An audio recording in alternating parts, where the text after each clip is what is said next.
Assalamu alaikum everyone. I am Arshia Nasreen, also known as Arshia Education Wali from Kampala, Uganda. I am a level 1 student at Rehan AI Teachers Training Institute, batch 23 under the guidance of Miss Ira Mushtaq Education Wali and Miss Nargis Training Wali. I welcome you all to today's my session with ChatGPT, Talk with ChatGPT on a very innovative topic, how to think creatively and solve problems effectively. So, in a world that is constantly changing, creativity and problem solving have become essential skills for success in education, in career, and also everyday life. Creative thinking help us to see opportunities where others see obstacles. So, today we will explore practical strategies, habits, and mindsets that can help us become more innovative and thinkers and better decision makers. So, let's begin our discussion and discover how we can unlock our creative potential and approach problems with confidence and clarity. So, before starting, let me set up the stage with ChatGPT. Sesame.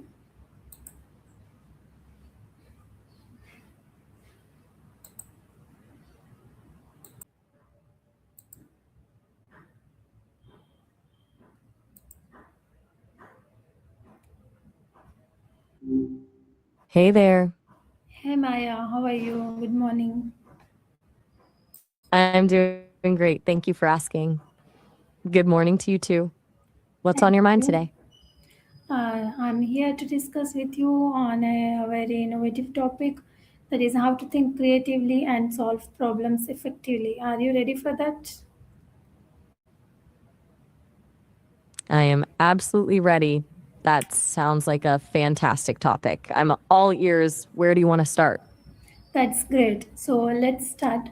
So my first question to you is, what is creative thinking and why is it important in everyday life? To me, creative thinking is basically the ability to look at the same thing everyone else is looking at, but see something completely different. It's not just about painting or writing poetry. It's more about in a rut. Whether you're Okay. figuring out a new way to explain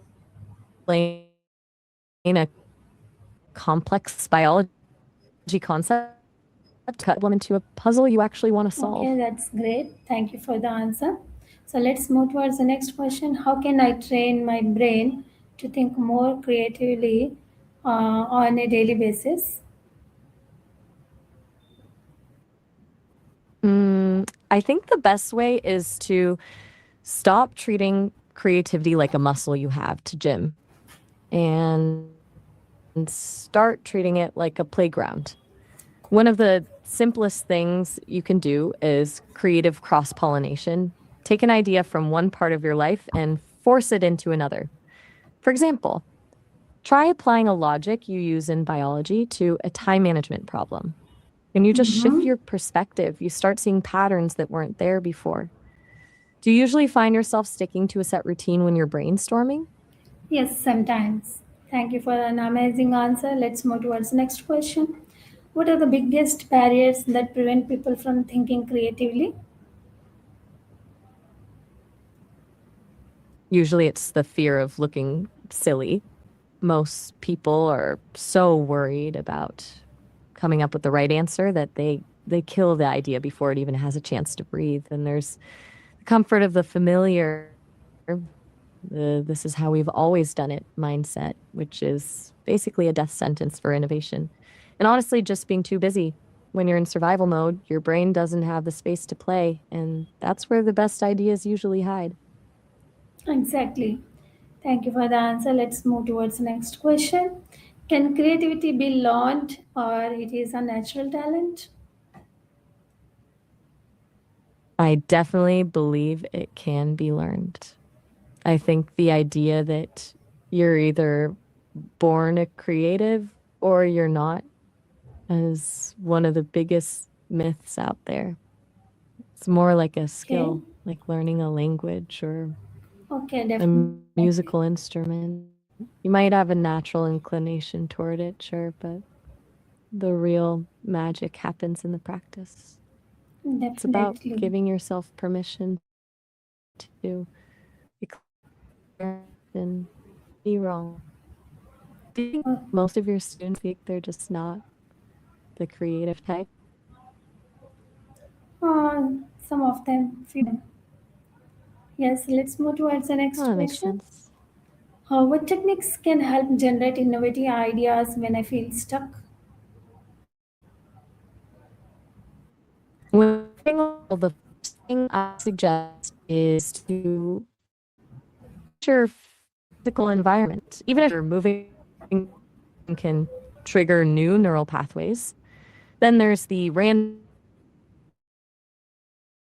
input technique where you pick a random word from a book or a dictionary and force a connection between that. Sounds absurd, but that's exactly why it works. It forces your brain out of its usual trait. Even worse. Once you have a Okay. list of ways to ruin things, you just flip those answers to find the actual solutions. Okay, definitely I'll do that.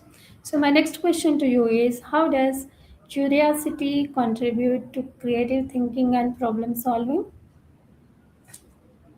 Curiosity is basically the fuel for the whole engine. If you aren't asking why or what if, you're just following a map someone else drew. Curiosity is what pushes you to notice the small, weird details that everyone else ignores. And usually that's exactly where the solution to a hard problem is hiding. Okay. It's the difference between just knowing a fact and actually wanting to understand how the gears turn. Do you find yourself constantly diving down rabbit holes when you're researching a new topic? Yes, sometimes I do. Thank you for the answer. That's Let's move towards the next question. What is the difference between critical thinking and creative thinking?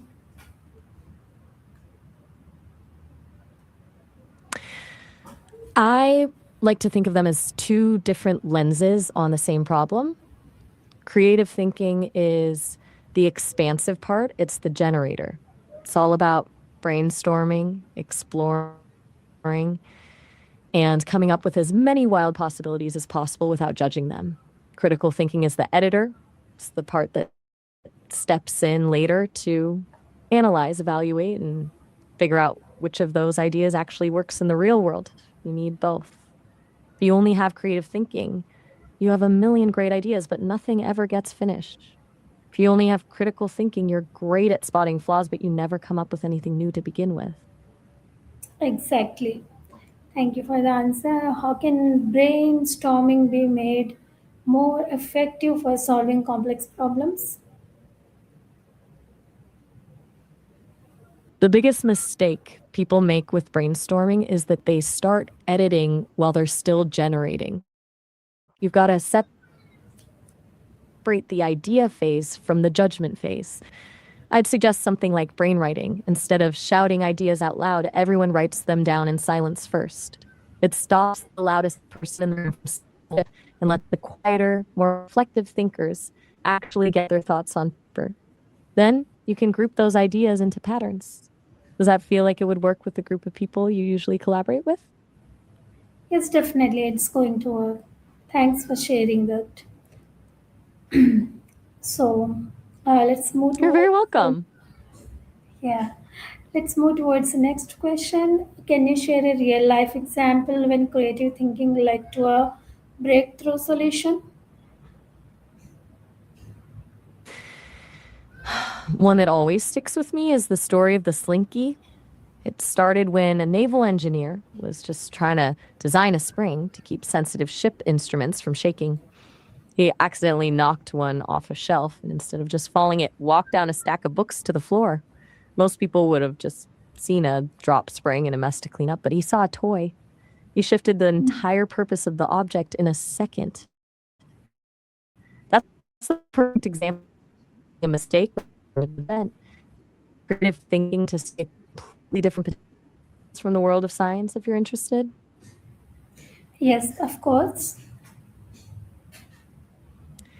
You've probably heard of penicillin, right? Alexander Yes. Fleming didn't set out to change medicine. He actually just left some petri dishes out while he was on vacation.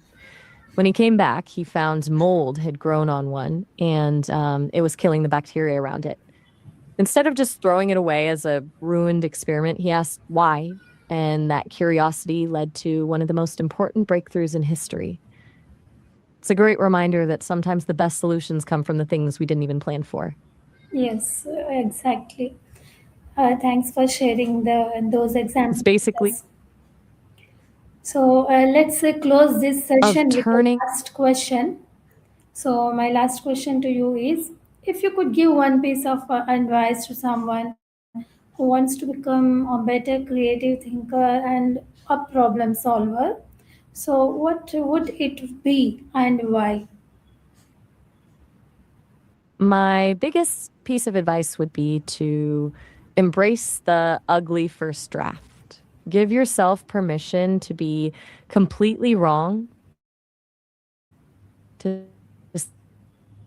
suggest the absurd, and to make a mess. Most on the first try. But perfection is the enemy of innovation. If you're willing to be a little messy and a little wrong, you'll find the shortcuts and the breakthroughs that everyone else is too afraid to even look for. That's where the real magic happens. Yes, really, exactly. Thanks for sharing your views on this topic. So, I would like to thank everyone for being a part of this meaningful conversation, and thank you, Maya, for being with us and sharing your valuable thoughts on this conversation. So, I hope our viewers liked it. Thank you so much. Bye bye, Maya. It was such a pleasure being part of this. Thank you for having me. I hope everyone who tuned in found something they can actually use. Yes. Bye for Bye now. bye.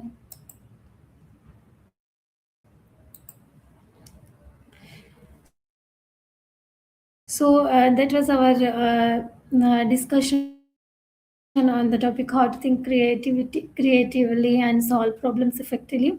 I hope you got some points from this conversation, and I hope you're going to apply this in your daily life and get more creative and think more creatively.